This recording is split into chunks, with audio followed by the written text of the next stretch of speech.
안녕하세요. 사서 K입니다. 오늘 소개해드릴 책은 트렌드와 시장을 거머쥔 슈퍼 컨슈머 Z. 과연 그들은 어떤 사람들일지를 궁금해하고 업종 불응나고 그들을 모른 채 비즈니스를, 마케팅을 할 수 있을까 하는 궁금증에 Z세대의 신체의 일부이자 일상의 전부인 스마트폰을 열어 그들이 어떻게 소비하고 소통하고 학습하고 창조하는지를 분석한 박준영님의 Z의 스마트폰이라는 책입니다. 저는 이 책을 오해하고 시작했습니다. 경제 경영 분야의 책이라는 것을 인지하지 못하고 뭐랄까요? 인문학적으로 이해를 하고 시작했습니다. MZ라는 단어로 밀레니얼과 Z세대를 하나의 카테고리로 묶어서 자주 이야기를 하는데요. M세대의 끝자락에 걸쳐있는 저에게는 MZ라는 범주에 속해 있지만 하나라는 느낌보다는 따라가기 벅찬 느낌을 받곤 했습니다. 왜 그런 거 있잖아요. MZ라는 범주가 있고 그 속에 포함되어 있기에 그 부류에 속해야 할 것 같은 그런 느낌. 그것을 따라가지 못하면 뒤처지는 것 같고 소위 노땅이 되는 것 같은 사실 그런 마음에 Z를 이해해보고자 이 책을 읽게 되었습니다. 그런데 이 책은 저의 기대에 일부는 부응하고 일부는 부응하지 못하는 책이었습니다.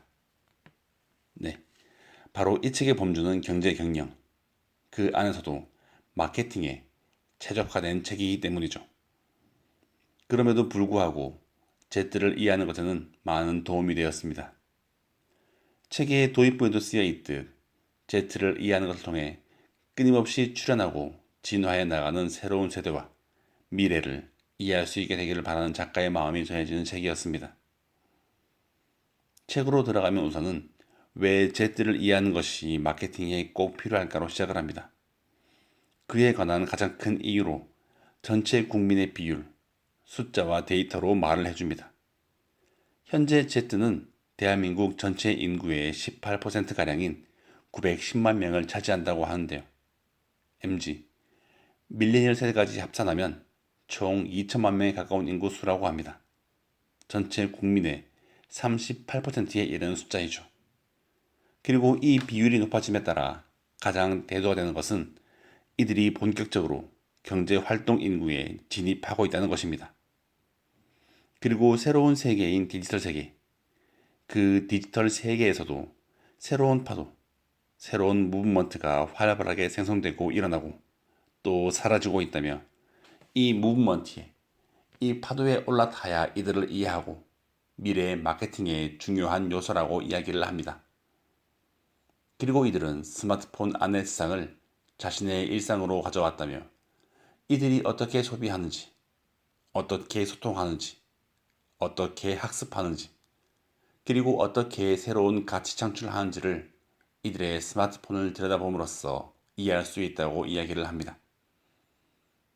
다시 말해 박준영 저자의 이 책, Z의 스마트폰은 Z에게는 하나의 물품이 아니라 그들의 자체인, 그들의 신체의 일부이자 전부인 스마트폰을 보여주는 책이라고 할 수 있습니다.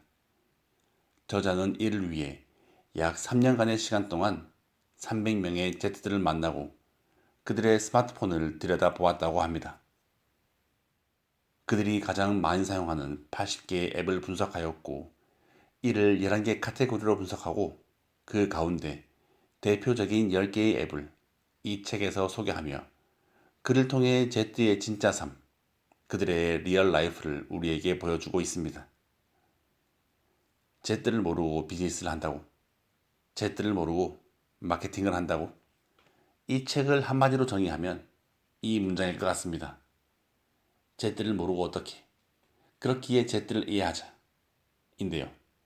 10개의 앱, 그리고 그 안에 핵심 인사이트를 통해 Z를 이해하게 됩니다. 책에서 저자가 소개하는 10개의 앱은 다음과 같습니다. 젠페이스, 사트일쉐어, 마이 리얼 트립, 프립, 채티, 카카오 페이지, 블립, 아이디어스, 스푼 라디오, 배틀그라운드입니다.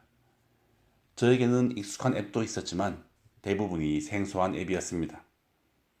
그렇기에 진짜로 한국의 Z들이 이 앱을 사용한다고 하는 의구심이 들기도 하였습니다.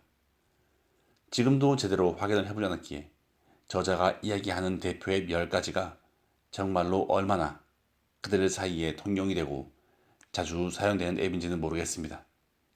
다만 이를 통해서 Z를 분석하고 그들을 이해하려는 저자의 노력은 너무나 와닿았습니다. 그리고 그들의 앱은 사진, 쇼핑, 엔터테인먼트, 여행을 넘어 자기 개발과 금융 등 다양하게 이어지고 있는데요. 10개의 카테고리에는 없지만 저자가 이야기하는 창작이라는 카테고리 분류는 너무나 새로웠습니다. 저자는 창작이라는 카테고리는 앱스토어 어디에도 없지만 Z의 문화를 관찰하여 그들이 강력한 콘텐츠 소비자이자 동시에 생산자임을 확인했다라고 전하며 이들은 스스로 무언가를 만들어내는데 거리낌이 없습니다. 뜻이 맞는 또래와 함께 협업을 해 새로운 창작 활동을 하기도 하고 친구들에게 공유하기도 합니다라고 이야기를 전하고 있습니다. 그리고 그들의 스마트폰에는 경험이 중요함을, 꾸준히 무언가를 하는 것이 중요함을, 불필요한 인간관계는 진행하고 있음을 확인할 수 있었다고 하는데요. 그 이외에도 그들의 스마트폰을 통한 그들의 이야기는 확장되고 있습니다. 앞서도 말했듯 이 책은 마케팅을 위한 책입니다. Z를 이해함으로써 Z에게 어떻게 마케팅을 해야 할지 그 길을 제대로 찾다는 취지가 들어 있습니다. 그렇기에 저자는 Z는 디지털 생태계에서 생존력과 경쟁력이 가장 앞서 있는 세대라며 그들 모두는 그들 개개인은 하나의 미디어이자 크리에이터라고 이야기를 합니다. 그렇기에 단순히 그들을 소비자로 보지 말라고 강조를 하고 있는데요. 단순한 소비자로 그들을 바라보는 것이 아니라 그들을 받아들이고 그들과 함께하며 그들의 등에 올라타라고 이야기를 하고 있습니다. 그리고 이 이야기는 힘의 역학, 관계의 역학이 달랐음을 받아들이고 대비하고자 하는 모든 오피니언 리더, 경쟁자, 마케터, 기획자에게 도움이 될 것이라고 전하고 있습니다. 마지막으로 저자가 전하는 질문을 저도 여러분께 전해드리며 오늘의 이야기 마무리하려고 합니다. 저자는 이 긴 이야기들의 끝에 하나의 질문을 던지고 있습니다. 이 질문을 독자들에게 전한다기보다는 실무자, 마케터들에게 전하는 질문이라고 봐야 더 정확할 것 같지만 그 질문은 여러분의 조직의 최고 의사 결정권자와 Z세 사이에 직접 소통이 이루어지고 있나요? 라는 질문과 여러분 회사의 대외 커뮤니케이션 실무자는 Z세대와 진짜 대화를 하고 있나요? 입니다. 이 질문을 다시 한번 곱씹어보며 저자가 이야기하는 Z에 대해서 Z를 분석하고 이해하는 것이 왜 필요한지에 대해서 다시 한번 고민해 보시기를 바라며 오늘의 저의 이야기 마무리하도록 하겠습니다. 네, 오늘도 들어주셔서 감사드립니다. 더불어 사서K의 책 소개가 재미있으셨다면 좋아요, 구독, 알림 설정으로 사서K가 매주 들려드리는 다양한 책들과 만나실 수 있습니다.